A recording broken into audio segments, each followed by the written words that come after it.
நான் ஒரு மிகச் சிறப்பான ஒரு 5 மந்திரங்களை மட்டும் சொல்லிட்டு போறேன். உங்களுக்கு நோட் பண்ணி வச்சுக்கோங்க.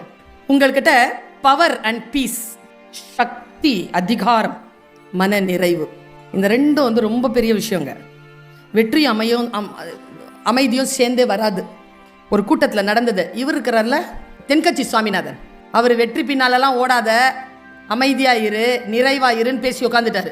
அடுத்து சுகி சிவம் சார் வந்து வெற்றி நிச்சயம்னு பேசிட்டு போயிட்டாரு. டவுட் ஒருத்தன் எழுந்திரிச்சு கேட்டான். 2 பேருக்கும் 600 ரூபா கொடுத்துட்டு வந்து பேச்சை கேட்டிருக்கேன்.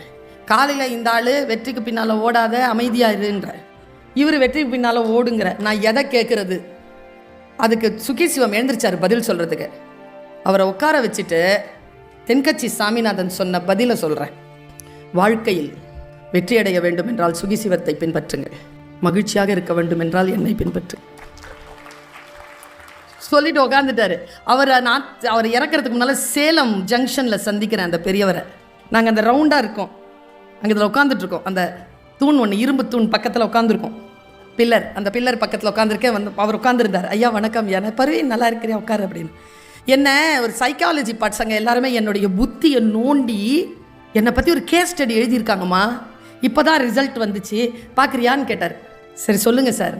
கடைசியாக கேஸ் ஸ்டடியில் அவரை விசாரிச்சுட்டு தென்கட்சி சாமிநாதன் சாரை என்று ஒரு தகவல்னு எழுதியிருப்பார். கடைசியாக ஃபைண்டிங் என்ன தெரியுமா? தென்கட்சி கோ சுவாமிநாதன் அவர்களை யாராலும் ஜெயிக்க முடியாது. நான் சத்தியமாங்க எனக்கு பதறிடுச்சிங்க. எப்படி சொல்கிறாருன்னு திரும்பி அவர் ஒரு வார்த்தை சொன்னாருங்க, மனம் கனிஞ்சிருச்சுங்க அந்த பதிலுக்கு. அவர் சொல்றார், எப்பொழுதும் தோற்க தயாராக இருப்பவனை யாரால் ஜெயித்து விட முடியும்? என்ன வார்த்தைங்க அது? எனக்கு அந்த வார்த்தைக்குள்ளாக ஒரு மந்திரம் கிடைத்தது. மனதை கனிவாக்கி கொள்ளுங்கள், மனதை உறுதியாக வையுங்கள். பணிவு என்பது அடிமைத்தனத்தின் ஒரு சாயல் கூட கிடையாது என்பதனை புரிந்து கொள்ளுங்கள். கற்கின்ற வரைக்கும் பொறுமையாக இருங்கள். கற்றதற்கு பிறகு பணம் சம்பாதிக்கிறீர்களோ இல்லையோ, அதிகாரத்தை பெற்றுக் கொள்ளுங்கள். அதிகாரம் தான் பணத்தை விட மேலானது என்று இந்த மக்களுக்கு சொல்லிக் கொடுங்கள். ஒன்றும் இல்லைங்க, உங்களுக்கு அதிகாரமும் அமைதியும் இருக்கணுமா? இந்த சகோதரி ஒரு 5 பாயிண்ட்டை மட்டும் சொல்றேன், மனசுல உள்வாங்கி வச்சுக்கோங்க. முதல் பாயிண்ட், உரையாடல்களை நிர்பந்தப்படுத்தாதீர்கள். சொல்லு பேசு. இப்போ சொல்லு. அப்புறம் நீ என்ன நேசிக்கிறியா? எவ்வளோ நேசிக்கிறேன்? இப்போ சொல்லு. நான் கொடுத்தேன்ல பணம், அது எங்கே போச்சு? இப்போ சொல்லு. என்ன சமைச்ச காலையில்? ஏன் அப்படி பாடாவதியா? இப்போ சொல்லு, இப்போ பதில் சொல்லு. உரையாடல்களை நிர்பந்தப்படுத்தாதீர்கள். கடந்து போங்க, பார்த்துக்கோங்க. முன்னால் இருக்கிற மனிதனை புரிந்து கொள்ளுங்க, கடந்து போங்க, சேர்த்து வச்சுக்கோங்க. மன்னிக்கவே முடியவில்லை என்றால் விலகி கொள்ளுங்க. அதை விட பெரிய தண்டனை வேறு எதுவும் இருக்க முடியாது. பெரிய தண்டனை, விலகி கொள்ளுங்க. 2வது, பெண்களே, தொடர்புகளை துரத்தி கொண்டு இருக்காதீர்கள், துரத்தி செல்லாதீர்கள். தொடர்புகள், ஃபோன் எடுத்த உடனே வீட்டுக்காரர்கிட்ட எங்கே இருக்கிறீங்க? எங்கே இருப்பார் அவரு? ஒரு போலீஸ்காரரு இல்லை ஒரு ஃபீல்டு ஒர்க்கர் எங்கே இருப்பார்? ஒருத்தர் சொல்லுங்க, தெருவில் தான் இருப்பாராம், ஃபீல்டில் இருப்பாருங்க. எங்கே இருக்கிறீங்க? எப்போ வருவீங்க? 8 கால் 9 கால் எடுக்கலல்ல, மிஸ்டு கால் பார்த்தாருல்ல, பேசுவார். பேசலன்னு வச்சுக்கோங்க, எங்கே சுற்றினாலும் நம்மக்கிட்ட தானே வந்தாகணும். அப்போ கேட்டுக்கோங்க, சோறு போடாதீங்க, தானா எடுத்து சாப்பிட சொல்லுங்கள். சும்மாவே அப்படி தான் ஓடுதா? சாதாரணமாகவே போட மாட்டாங்களா? அப்போ ஒழுங்காக பதில் சொல்லுங்கள். ஒழுங்காக பதில் சொன்னால் போடுவாங்களா இல்லையா? இல்லை சுகியா சமைப்பாங்களா? கொடுத்து வச்சவங்க நீங்கள். தொடர்புகளை துரத்தி செல்லாதீர்கள், இயல்பாக இருக்க விடுங்க. ஆண்களுக்கு 45 வயசுக்கு மேலே சீக்கிரமாக ஹார்ட் அட்டாக் வருதான். அவங்க அந்த ஹார்ட் அட்டாக் அவங்களுக்கு வரக்கூடாதுன்னு பெண்கள் முடிவு செய்தோம் என்றால் ஒன்று விஷயத்தை அலோவ் பண்ணுங்க. அவர்கள் நண்பர்களோடு அவர்கள் நேரத்தை செலவழிக்க அனுமதியுங்கள். ஆயுள் கூடும் அவர்களுக்கு. இல்லை நான் சொல்லலை, சைக்காலஜி சொல்லுது. இந்த கைத்தட்டின ஆம்பளைங்களுக்கெல்லாம் ஒரு விஷயத்த சொல்கிறேன், எவ்வளோ வேணாலும் தப்பு பண்ணுங்க, அது பாவம் குற்றம் என்று தெரிந்தால் நிறுத்தி கொள்ளுங்கள். தொடர்புகளை துரத்தி செல்லாதீர்கள். அது நம்ம கிட்ட இருக்கக்கூடிய நம்ம உறவு. கணவன் மனைவி இருக்கீங்கல்ல, ஹஸ்பண்ட் அண்ட் ஒய்ஃப், 2 பேரும் சேர்ந்தே இருங்க. அதுதான் உங்கள் குழந்தைக்கு நீங்கள் தருகின்ற மிகச்சிறப்பான பரிசு. சரியா? அதுலேயும் சொல்கிறேன், இந்த இளமையாக இருக்கக்கூடிய கணவன் மனைவிமார்களுக்கு சொல்கிறேன், அம்மா அக்கா சொல்கிறத நீ புரிஞ்சுக்கோ. ஒன்று தான், 2 பேரும் சண்டை போட்டிங்கன்னா உயிருக்கு பிரச்சனை அப்படின்னும் பொழுது மட்டுமே நீங்கள் 3வது நபரிடத்தில் பஞ்சாயத்துக்கு போங்க. மற்றபடி தயவு செய்து ஒருவரை பற்றி ஒருவர் உங்கள் மீது அன்பு செலுத்துகின்ற இன்னொருவரிடத்தில் குறை சொல்லிவிடாதீர்கள். என்ன அபாயம் நடக்கும்னு சொல்கிறேன். என் அக்கானா எனக்கு ரொம்ப உயிருங்க, நானா அதுக்கு உயிர்.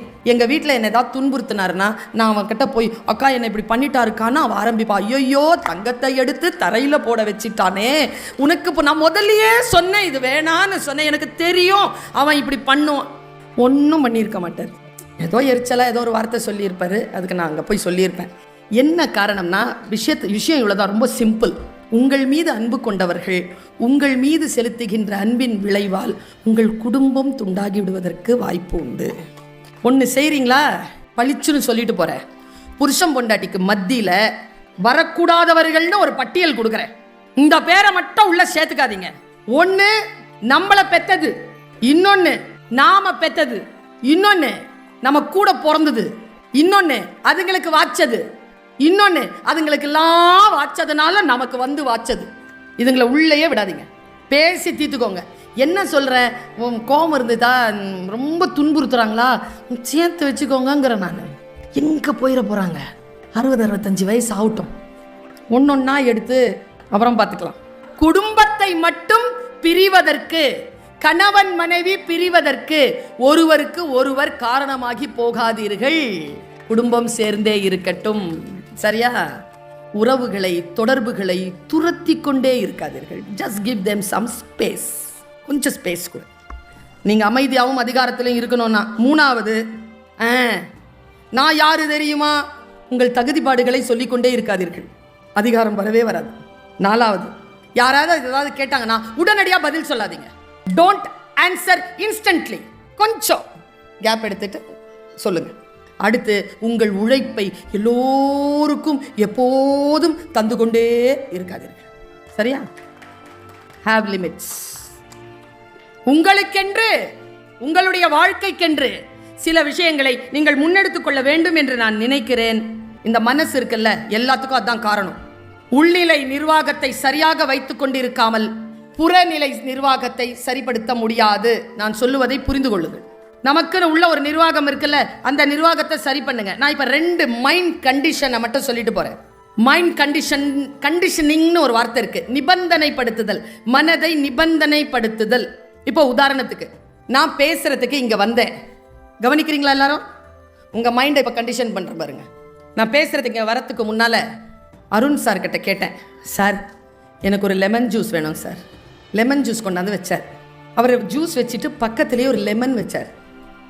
நான் என்ன பண்ணேன், லெமனை எடுத்து கத்தியால் வெட்டி புழிஞ்சி ஒரு ஸ்பூன் எடுத்து வாயில் போட்டுக்கிட்டேன்.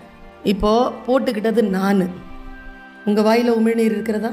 இதுதான் condition, mind condition. Mind condition ஆகும். Never tell anything negative about yourself. நான் குண்டாக இருக்கேன், நான் கருப்பாக இருக்கேன், நான் படிக்கலை, நான் சாதாரண குடும்பத்துலேருந்து வந்தவ. மைண்ட் உடம்பு கவனிக்கும், ரியாக்ட் பண்ணு. Always tell good things. நீ நல்லவள், நீ வலிமையானவள், உனக்காகத்தான் இந்த உலகம் இருக்கிறது. 800 கோடி மக்களில் நீ மிக மிக நல்லவள், மிக மிக ஆற்றல் வாய்ந்தவள், உனக்காகத்தான் இந்த குடும்பம் உனக்கு வைத்திருக்கிறது. இந்த குடும்பம் உலகத்தில் யாரிடத்திலும் இல்லை, உன்னிடத்தில் மட்டுமே இருக்கிறது. நீ புத்திசாலி, சொல்லிக்கிட்டே இருங்க, கண்டிஷன் ஆயிடுவேன். நெகட்டிவ் கண்டிஷனிங் ஒன்று சொல்லட்டுமா? நெகட்டிவ் கண்டிஷனிங் அதுவும் அப்படிதான். இந்த கிருஷ்ண தேவராயர் என்ன பண்றார், தென்னாலிராமன் கிட்ட ஒரு பூனையை கொடுத்து அவருக்கு தண்டனை, இது 10 நாள் வளர்த்து கொண்டு வாடான்ட்டு. அந்த பூனையை வளர்த்துக்கிறது ரொம்ப கஷ்டமா இருந்து தென்னாலிராமன் ஒரு வேலை பண்ணாரு. 2வது நாள் சூடா பால் கொண்டு வந்து வச்சுட்டார். அது சுளுக்குன்னு பட்டுருச்சு. அதுக்கு அடுத்த நாள்ல இருந்து பால் வைக்கிறாரு, குடிக்க மாட்டேங்குது, ஓரமா போய் உட்காந்துக்குது. 9 நாள் சாவர மாதிரி ஆயிடுச்சு பூனை. சார் என்ன பூனை சார் கொடுத்தீங்க? பால் குடிக்க மாட்டேங்குது சார். பால் கொண்டு வாங்க பானாரு. பால் கொண்டு வந்து வச்ச உடனே அந்த பூனை அது பார்த்தவுடன் பயந்து ஓரத்தில் போய் ஒதுங்கி கொண்டது. Mental negative conditioning. இந்த மனசு இருக்குல்ல, அது எல்லாவற்றையும் உள்வாங்கக்கூடிய தகுதி படைத்தது. அதனால் நல்லதையே யோசியுங்கள், நல்லதையே பேசுங்கள். ஒரு கிரிக்கெட்டர், எனக்கு தெரிஞ்சுங்க, ஒரு கிரிக்கெட்டர் கிரிக்கெட் விளையாட முடியாம எங்க போனாலும் ஜெயிக்க முடியாம கஷ்டப்பட்டார். அவர் என்ன பண்ணார், சரி ஒரு இடத்துல டிஸ்ட்ரிக்ட் லெவல்ல செலக்ட் ஆயிட்டாரு. அந்த மேட்சுக்கு போகும்போது பைக் ஆக்சிடென்ட், கால் போயிடுச்சு. எப்படி இருக்கோங்க, விஷம் குடிக்க போயிட்டார். விஷம் குடிச்சு கொண்டு வந்து போட்டிருக்காங்க, மருந்து கொடுத்து காப்பாத்திட்டாங்க. மருந்தெல்லாம் தூக்கி அடிக்கிறார். வந்தவன் யாரோ ஒரு வார்த்தை சொல்லிட்டு போயிட்டான், ஒரே வார்த்தை தான், உனக்கு கிரிக்கெட் பிடிக்கும் தானே, கிரிக்கெட் பிடிக்கணும்னா கிரிக்கெட்டோடையே நீ வாழலாம், அது கால் தேவை கிடையாது. எப்படி நீ கமெண்ட்ரி நல்லா பண்ணுவல, உனக்கு வரலாறு தெரியும்ல, உலகத்தில் யாரெல்லாம் கிரிக்கெட் விளையாடுகிறார்களோ அவர்களுக்காக நீ பேசு, கமெண்ட்ரி பண்ணு. அவர்தான் உலக புகழ் பெற்ற கிரிக்கெட் அனலிஸ்டா இன்னைக்கு இருக்கிறார். அவருக்கு கால் கிடையாது. நாம் நினைத்தால் நம்முடைய விஷயங்களை, சில விஷயங்களை நாம் தொட்டு விடலாம். இந்த உலகம் நம்மை நஷ்டப்படுத்தும், ஆனால் தோற்க கூடாது. நம்ம நஷ்டப்படுத்தும் இந்த உலகம். நான் இப்படி சொல்றேன் பாருங்க, நமக்கான வாழ்க்கை நமக்கு வருகின்ற பொழுது அதை முழுமையாக அனுபவிக்க முடியாமல் 3 நிலைகளில் நாம் தடுமாறுகிறோம். ஒன்று வெட்கம், ஒன்று கூச்சம், ஒன்று தாழ்வு மனப்பான்மை. ஆண்களுக்கு அது இருக்கு. அதுக்கு என்ன பேர் தெரியுமா? Gentleman syndrome. நான் அதை கேட்டால் யாராவது தப்பாக நினச்சிக்கோங்க. சார் ஒரு 50,000 ரூபாய் வேணும். பெரிய ஆள் கேட்குறாரு. இன்னொரு ரகசியத்தை சொல்கிறேன், நம்மளை விட பணக்காரங்களுக்கு, நம்மளை விட பெரிய ஆட்களுக்கு நம்ம கடனே கொடுக்கக்கூடாது. திரும்பி வரவே வராது, கேட்கவே முடியாது. தவிக்காதீங்க. ஐ எம் சாரின்னு சொல்லுங்க. No is a word, not a word, it's a sentence. No தான் சொல்லுங்களேன். கூச்சம் எதுக்கு உங்களுக்கு? நான் 2005 ஒரு தலைமைத்துவ பயிற்சி மாநாடுக்காக state department, US state department இந்தியாவிலிருந்து என்னை அனுப்பியிருந்தார்கள். நான் அங்கே போனேன். அப்போ ஜார்ஜ் புஷ் அங்கே 2005 அவர் தான் அங்கே பிரசிடென்ட்டாக இருந்தவர். அப்படி போய் உட்காரும் போது நாங்கள் 16 நாடுகள்லேருந்து போயிட்டு வந்திருக்கோம். நான் இந்த விஷயத்தை நான் பெருசாக சொல்றது இல்லை வெளியில. அப்படி நான் போயிருந்த போது 16 நாடுகள் இந்தியாவிலேருந்து நான் போயிருந்தேன். அதில் ஒரு நாடு, எந்த நாடுன்னு சொல்ல மாட்டேன், எல்லாருக்குமே ஸ்டார் கிடைச்சதுங்க. ஸ்டார் பார்ட்டிசிபென்ட் கிடைச்சது. அவருக்கு மட்டும் கிடைக்கவே இல்லைங்க. கடைசி நாளுங்க லிண்டா ஹாரிஸ்னு ஒருத்தங்க தான் எங்களை வழிபடுத்தினாங்க. கடைசியா லிண்டா ஹாரிஸ் அவர்கிட்ட போய் நின்று சொல்றதை நான் கேட்குறேன். எல்லாரும் ஜெயிச்சுட்டு போறாங்க. சால்ட் லேக் சிட்டிலேருந்து நாங்கள் கிளம்புறோம்.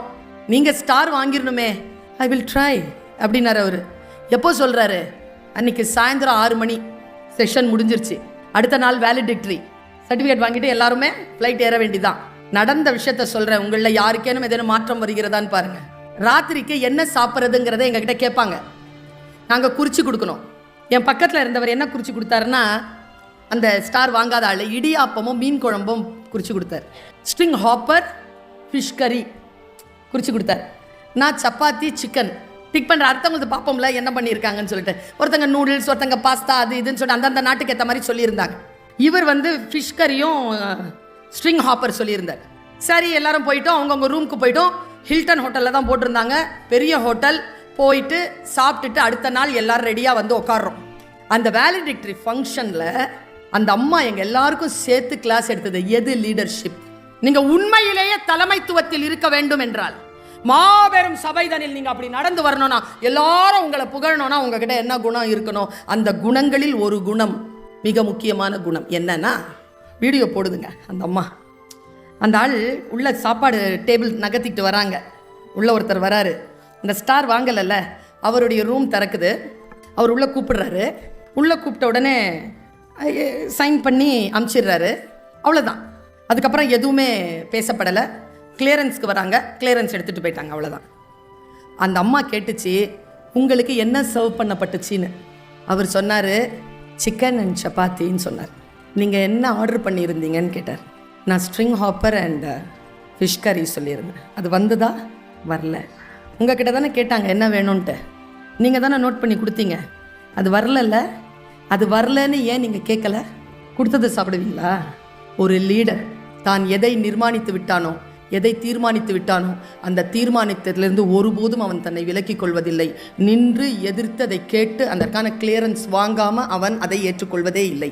நீங்கள் உங்கள் கூச்ச சுபாவத்தாலும், உங்கள் பேரன்பு மிகுதியாலும், உங்களுடைய தன்னம்பிக்கை இன்மையாலும் நீங்கள் ஸ்டார் என்கின்ற இதை வாங்குவதற்கான வாய்ப்பை இழக்கிறீர்கள் என்று அவர் சொன்னார். ஏதாவது ஒன்று வருதா நமக்கு முன்னால, உனக்கு விருப்பம் இல்லையா? இது ஹம்பலா சொல்லு, இது எனக்கு விருப்பம் இல்லைங்க, இது என்னன்றதை சொல்லுங்க. முன்னால் இருக்கிறவங்க கோச்சிக்கிட்டோங்கிற நான், எனக்கு தேவையானதை நான் சொல்லும் போது நீ எப்படி கோச்சிக்குவ? அதுல என்ன இருக்கு? நம்முடைய வாழ்க்கை நமக்கானது. அது ஒரு முறை வருகின்ற வாய்ப்பு. அதில் நன்மை தீமைகள் கலந்து இருக்கும். சுயமரியாதையுடன் புறப்பட்டு இருங்கள். பல நேரங்களில் நாம் செய்யக்கூடிய மிகப்பெரிய தவறுகள்ல ஒண்ணு என்ன தெரியுமா? சாதாரணமா ஜெயிச்சிடலாங்க. சாதாரண கூட்டத்தில் ஜெயிச்சிடலாம். ஜெயிக்கிறவங்க எல்லாம் கூட்டத்தில் போய் போட்டாங்கன்னு வச்சுக்கோங்களேன், அவங்க தோத்துருவாங்க. உதாரணத்துக்கு சொல்லவா, ஃபர்ஸ்ட் மார்க் வாங்குற பொண்ணு இருக்குல்ல, அவளை கொண்டு போய் ஜீனியர்ஸ் இருக்கக்கூடிய கூட்டத்துக்குள்ள போடுங்களேன். அவ புறச்சூழ்நிலைகளால் மட்டுமே அவ ஜெயிச்சிட்டு இருக்கிறான்னா, அவ அகச்சூழ்நிலை சரியாக இல்லை என்றால் அந்த ஜீனியர்ஸ் மத்தியில அவளால சஸ்டெயின் பண்ணவே முடியாது, தோத்துருவா. ஜெயிக்கிறதுங்கிறது அப்படிங்கிறது புறச்சூழ்நிலைகளால் வருவதில்லை, உள்ளிருந்து கிளம்புகின்ற மிகப்பெரிய ஆற்றல். அது அந்த ஆற்றல் யாருக்கு இருக்கிறதோ அவர்கள்தான் தலைமைத்துவம் பெறுகிறார்கள், அவர்கள்தான் சபையில் நடக்கிறார்கள், அவர்களுக்குத்தான் மாலை விழுகிறது, அவர்கள் சொல்லுவதை இந்த உலகம் கேட்கிறது. நன்றி, வணக்கம்.